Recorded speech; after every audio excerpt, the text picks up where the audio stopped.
Hello everyone and welcome to this week's episode of Revenge is Ice Cream. First up is a malicious compliance story called Sales Sucks by Derwin. The following is an old story from years ago, but I thought it would be worthy of sharing.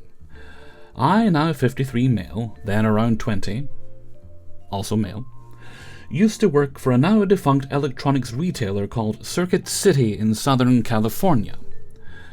The staff was paid on a commission basis and were pressed daily to sell our extended warranty packages as a way to increase revenue. To explain how the extended warranties work is to explain how the company made most of its income by scamming not only the customers but also its suppliers. How it worked is thus. When a customer comes in and wishes to purchase a product, they are offered an extended warranty. So if anything happens to the product, they simply bring it back, and it would get repaired by an on-site department. If it could not be repaired, it would be replaced. The room for the repair department was a 5 by 5 foot closet with a shelf, and customer services was instructed to carry the product into that room, put it on the shelf, and return 15 minutes later to pick it up, bringing it back to the customer with the unfortunate information that it could not be repaired, but would have to be replaced. The customer would then leave the store with a new product, and the store would send the product back to the manufacturer as defective, never having inspected it in the first place, while at the same time taking a full credit on the product and receiving full credit for it. So the company was able to minimize the cost of labor while simultaneously receiving income from both sides, the supplier and the manufacturer. Now here's where the story begins. I worked as a salesman on the floor in the department that sold the items that could not be clumped together neatly, such as sections for television, stereo equipment, kitchen appliances, laundry machines, refrigerators, etc. At the time, this included Walkman. Remember those? The precursor to the iPod, which utilized cassette tapes. Look it up. Mini-disc players, CD, Walkman, and desktop computers, and accessories such as monitors, printers, and various other items that attached to computers. This was prior to laptops being ubiquitous. I'll bet those computers had floppy disk drives. They were so floppy. So disky. Very driving. So, all these items were bulky and heavy. One day a guy came in ratty clothing, sweating from head to toe, and stinking like he hadn't showered in a week. For a second I thought it was me, but I showered daily, I assure you. The other salesmen and women decided he was not worth their time, and I got instructed to help him, while security was called to escort him off the premises. I found out he was in the shop to get a replacement Walkman, as the one he had while out for a run had failed. I walked him over to the shelf that had all the portable music devices, and, after listening to what he was looking for, did not direct him to the most expensive product we sold, attempting to upsell him, but providing him with the most affordable option for what he was looking to purchase. He even asked about the extended warranty, and I told him to not bother with it. He paid for the Walkman and left before security could arrive, and I made maybe $2 on the sale. Now you see, you're practicing good customer service, which is just making the rest of those wankers look bad. Of course they were out to get you. After a few minutes of being on the floor, a man, the same one that had been sweaty, arrived in a full suit, expensive at that, flanked by 2 others in business suits asking for me.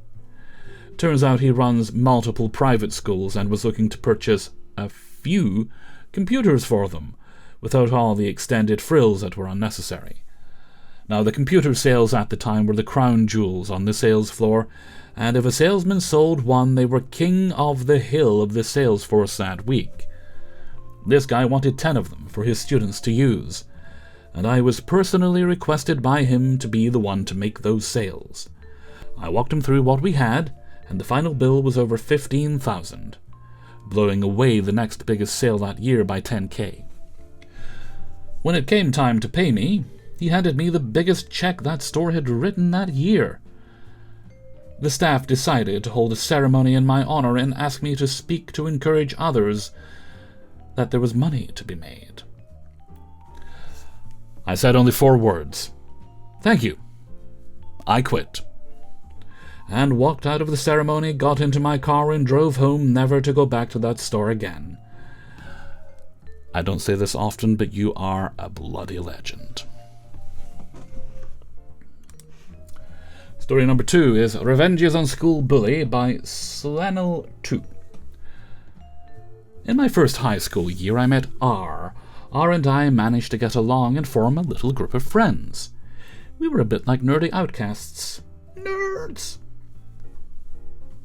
Sorry, when you're as cool as me, just hearing that word sets me off. After some months, though, R thought it would be fun to ride me in the playground as if I were a horse. I did not want to, but he, laughing, would not have it, so he made me fall and crawl just so he could ride my back and treat me like a horse. I told the teachers, and they called him and did a little investigation just to dismiss it as child things. But R would not forget how I told them. He thought it was just a friendly joke, just some friendly degradation, and thus despised me for telling on him. "Don't tell people about things I did." So he began taking any chance he could to mock me and crush my dwindling self-esteem. I had been bullied in primary school, I could take it. My classmates retaliated, but I did not. To be honest, they wanted to fight, not to defend me. But one day a chance for me to retaliate subtly came. It was PE class, and I had to go back to the locker room. In there were 2 showers closed for public using keys, but the walls around them did not reach the ceiling. I saw R's backpack standing right there, so I threw it over the wall into the shower and left it there. Once the class ended, I see him anxiously looking for his backpack. We went to the next class without him. Of course, R came very late, saying, "Whoever did this is going to regret it. The teachers are looking for him." But there was no proof of me being the perpetrator. However, he did not stop insulting me. So in another PE class, I again used the locker room to my advantage. You see, the doors to that room don't have handles. Only using a key can you open them, so I, with a fast hand movement, closed the door when R was the only person in the room. The PE class kept going without him. I could hear him aggressively knocking, but no one else seemed to do so for a long time, until the teacher realized half an hour later and used the key to open the door. R came out covered in sweat, but once again, there was no proof against me. He looked at me with sheer wrath, like he knew. But he could not accuse me, because the classmates, in their desire to pick on him, would defend me and cover me up. He did not stop messing with me, but he did do it a bit less. But at least I got to retaliate a bit in my own ways.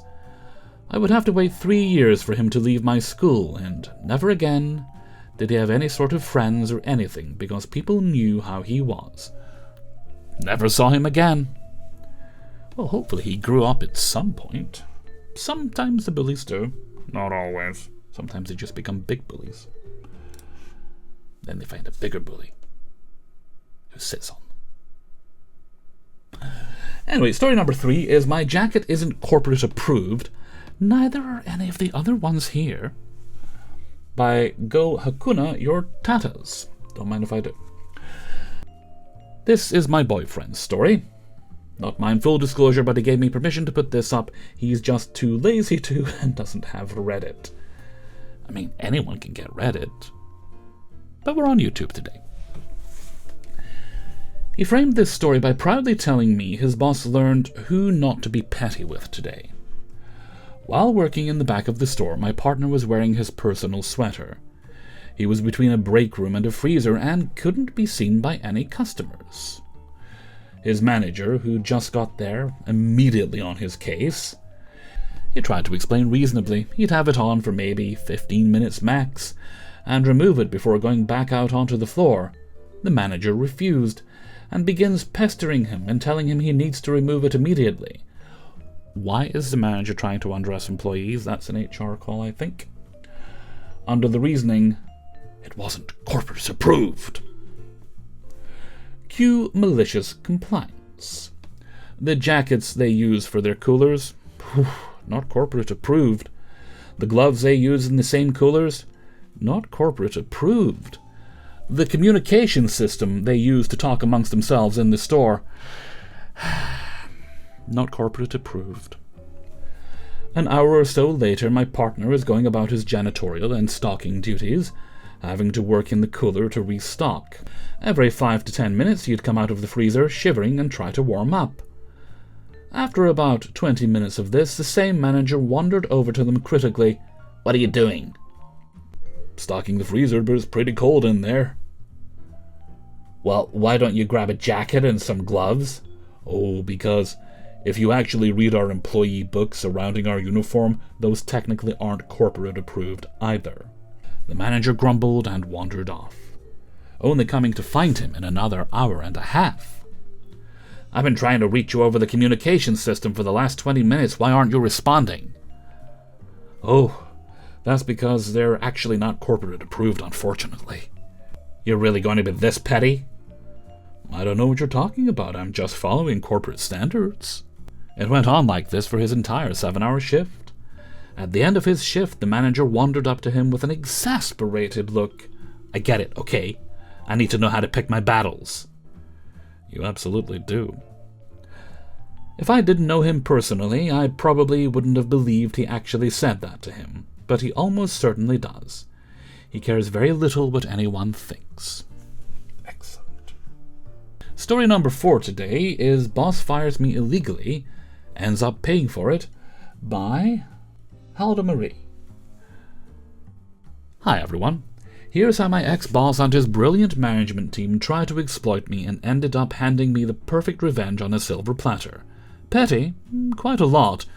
In my country this is rarely done. A few years ago, I, female 35, worked as an SEO copywriter and SSM for a well-known Italian company.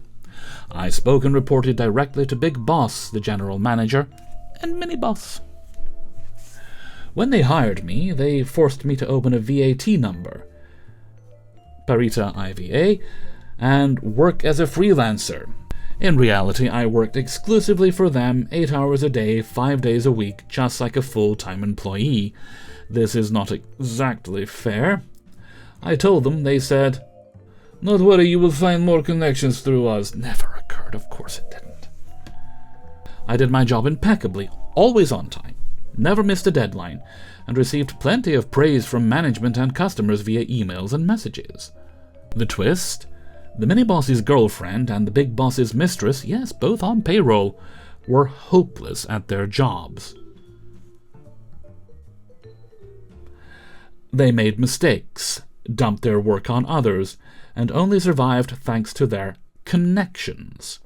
I didn't hide my opinion, especially when their mistakes meant more work for everyone else. After 7 months, out of nowhere, the mini-boss tells me in person, no written notice, which is illegal, "Your services are no longer required." I asked to speak with Big Boss too. Request denied. I just smiled and said to Mini Boss, "This isn't over." He looked nervous and asked, "Are you threatening the company?" I replied, "Threats are for people who aren't sure they'll win. I'm making a promise, it's just a matter of time." With my lawyer, I started legal action for wrongful termination and labor law violations.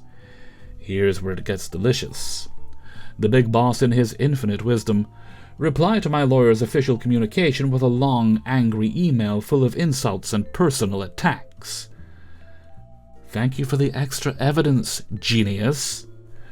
After a year, because Italian bureaucracy is slow as hell, I delivered a 200-page dossier of evidence, chats, emails, communications, invoices, photos, everything. Less than a week after my lawyer filed it, in the middle of Christmas holidays, their own lawyer contacted me practically begging me to name a settlement amount so they could avoid going to trial.